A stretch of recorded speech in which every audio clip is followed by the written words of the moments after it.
আছেই তোমাৰ লগত হয়। আৰু তোমাৰ ক্ষত্ৰিয় অৰ্থাৎ হ'ল তুমি যুঁজাৰু, তুমি সংগ্ৰাম কৰিব লাগিব সংসাৰ চক্ৰ, তুমি জীৱাত্মাক তই এটা সুগতি দিব লাগিব। গতিকে তুমি এতিয়া কি কৰি আছা, আহি পেলাই ধৰ্ম পৰিত্যাগ কৰিলে, তোমাৰ ক্ষত্ৰিয় ধৰ্ম ত্যাগ কৰি তুমি এতিয়া সাধাৰণ এজন মানুহৰ দৰে তুমি কন্দন আৰম্ভ কৰিলা। অহি স্বৰ্গ পথ অসাধুৰ মত কৰাহা অকীৰ্তি নয়, দুৰ্বলতা এৰি ধনুষৰ ধৰি অযুদ্ধে উঠা ধনঞ্জয়। তুমি যুদ্ধলৈ আগবঢ়া। এই চক্ৰত বিভিন্ন বতাহ ধুমুহা আছে, এই বিভিন্ন বীৰ আছে, বিভিন্ন তোমাক পথভ্ৰষ্ট কৰা পথ আছে। গতিকে তুমি ইয়াত পথভ্ৰষ্ট নহ'বা, তুমি উঠা, তোমাৰ যি কৰ্ম সেই কৰ্ম, তোমাৰ যি উদ্দেশ্য সেইখিনি কাম কৰা। সঞ্জয় বুদন্ত পৰম ৰহস্য। এইফালে সঞ্জয়ে ধৃতৰাষ্ট্ৰৰ আগত কৈ আছে কাহিনীটো। শুনিও কম ৰাজ অজ্ঞানত থাকি পাৰ্থ তল গৈলা, অশোক সাগৰ মাজে। সেইকাৰণে গোসাঁই মাধৱে এটা লিখিছে, পুত্ৰ উপজিলে আনন্দ নকৰে, মৰিলে নকৰে সুখ, মান অপমান যিজনে নাজানে সেহিহে পণ্ডিত লোক, পণ্ডিত বুলি যাক কোৱা হয়। গতিকে তুমি এতিয়া মূৰ্খৰ দৰেহে মোক কামখিনি কৰিছা।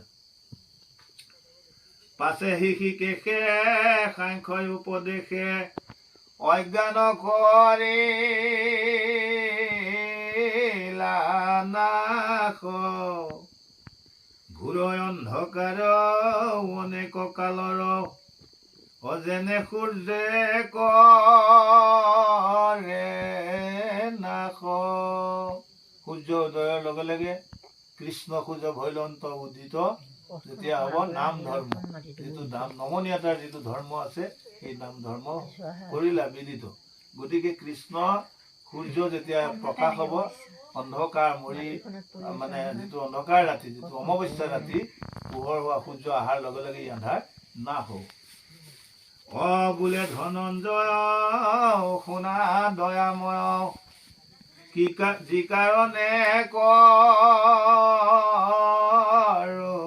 তাপ আচুকৈ অস্তাদি বাক্যে যুজু বোলে, অতভু ঘোৰ পাপ। অস্তে কাটিলেহে কাটে নেকি? মুখে যদি বেয়া মাত বেয়া ব্যৱহাৰ কৰে এজন জ্যেষ্ঠ বা এজন অগ্ৰণীক, তেতিয়াহ'লে সেইটো জানো কাটাই নহয়? গতিকে সেই প্ৰশ্নটো ইয়াত আহিছে। ভীষ্ম গুৰু দুৰ্ণ দুহানু চৰণ, সদা লাগে সেবিবাক, অহৰ্নিশে সেৱা কৰিতে লাগয়া, অকিমতে বোধি তাক। প্ৰশ্ন যে যিকেইজন ভীষ্ম দুৰ্ণ আদি মোৰ গুৰুৰ, সেইসকলক এতিয়া যুদ্ধক্ষেত্ৰত মোৰ বিপক্ষে আছে, মই বুধিব লাগিব।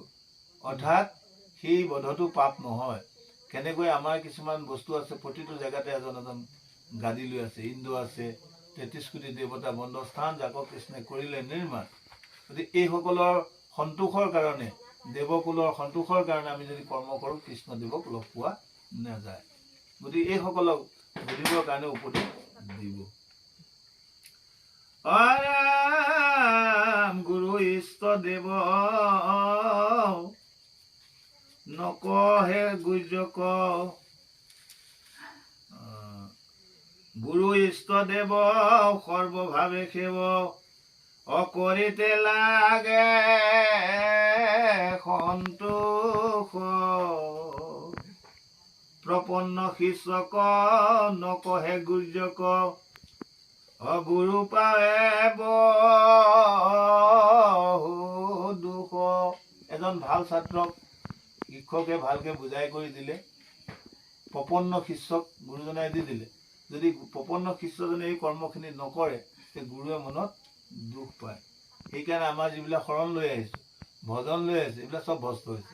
কিয়নো আমি গুৰু মুখে এইবিলাক গুৰুজনাৰ পথ প্ৰদৰ্শকে আমাক দিলে বস্তু সোপা, কিন্তু আমি তাক কোনো ধৰণে আয়ত্তত অনা নাই। আয়ত্ত কৰিব পৰা বহু সুবিধাও থাকি গৈছে আমাৰ, সেই মাজলৈ আমি যোৱা নাই। যেনে গুৰুগীৰ নাই সেৱা কৰিব নোৱাৰে, গুৰুগীৰটো নিজৰ গুৰুগীৰ, হয়নে নহয়? গতিকে ক'ত সেৱা ধৰিলে আমি এই ফলবিলাক পাম, এই কথাখিনি ইয়াত সোমাই আছে। অশোক মোহে মন দহে ইন্দিগণ, অভ্ৰমে যেন মূৰ্তি, অকন্তকা মোহি পাতালো নালাগে, ঐ আৰু সুৰ প্ৰতি। মই সুৰাসুৰৰ অধিপতি হ'বলৈ নাই, মই অকন্তকা মহিও নালাগে, পাতালো নালাগে, অসুৰৰ ৰাইজেও নালাগে, স্বৰ্গলোকো নালাগে, মৈত্ৰ লোকো নালাগে, মোক একো নালাগে। গতিকে মোক কি লাগে, এইবিলাকক মই মাৰি পেলাই এই বস্তুটো নালাগে। অনিমা কয় আদি পাওঁ অস্তনিধি, যদি পাওঁ লোক, এতে ককু পাই নেদেখো পাই, অদূৰ হয় সুক,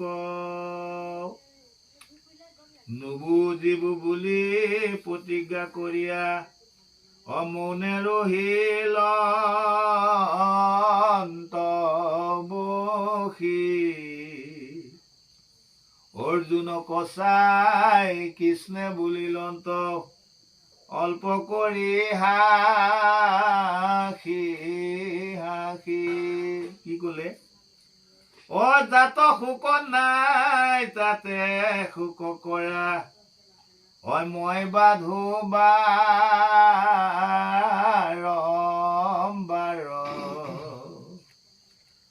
পণ্ডিত নহাসা বাদ মাত্ৰ কৰা, অপজ্ঞা ৰাখা আপোনাৰ।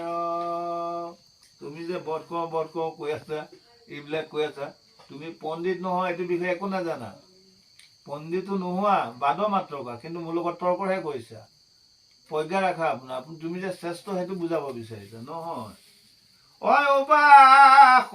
বসাচি মুখে পণ্ডিতালি, কৰা পণ্ডিত কছাৰী, তীৰ্থযাত্ৰা কালে ভগিনী হৰিলে, ও তাত কিছু দুখ নাই। এই প্ৰশ্ন এজন ভকতে মোক কৈছে যে তীৰ্থযাত্ৰা কালত ভগ্নীৰ লগত ৰমণ কৰিলো, হৰণ কৰিলো, কোনো দুখ নাই, এই বুলি ক'লে। কিন্তু আচলতে এই গীতাৰ কথাটো মই তেখেতক বুজাই দিলো যে গীতাত এইটো কৃষ্ণদেৱে কৈছে, অৰ্জুনক বুজাইছে যে আমি যেতিয়া মানে তীৰ্থলৈ গুচি গলো, বলভদ্ৰই মই যেতিয়া গুচি গলো, মোৰ ভগ্নী সুভদ্ৰাক তুমি হৰণ কৰিলা, তেতিয়া দুখ নহল তোমাৰ। পুত্ৰ উপজিলে আনন্দ নকৰে, মৰিলে নকৰে সুক, মান অপমান যাৰ নাহি কয়, অপণ্ডিত বোল তাক। মই জানো বুলি মোক কোনোবাই মান কৰিব বা কোনোবাই কৰা নাই, সেইটো লৈ মই সুখ দুখ কৰি লাভ নাই, বুজা নাই। গতিকে সময় আহিব এদিন বুজিব, নহয় নে নহয়? গতিকে পণ্ডিতসকলক সেইটো বুলিহে কোৱা হৈছে যাৰ মান অভিমান নাই, পুত্ৰ বুলিলে যাৰ আনন্দ নাই, মৰিলে যাৰ সুখ নাই, সেইটো বৰ ডাঙৰ কথা। গতিকে এইখিনি তোমাৰ হ'ব লাগিছিল, কিন্তু হোৱা তোমাৰ গাত দেখা নাই। অমৰণ জীৱন সকলেহে ভ্ৰম, অসুখ দুখ যত ভাবে, দেখে আত্মা পৰ অবিদ্যা ভিতৰ, অজ্ঞান নুগুচে যাৱে।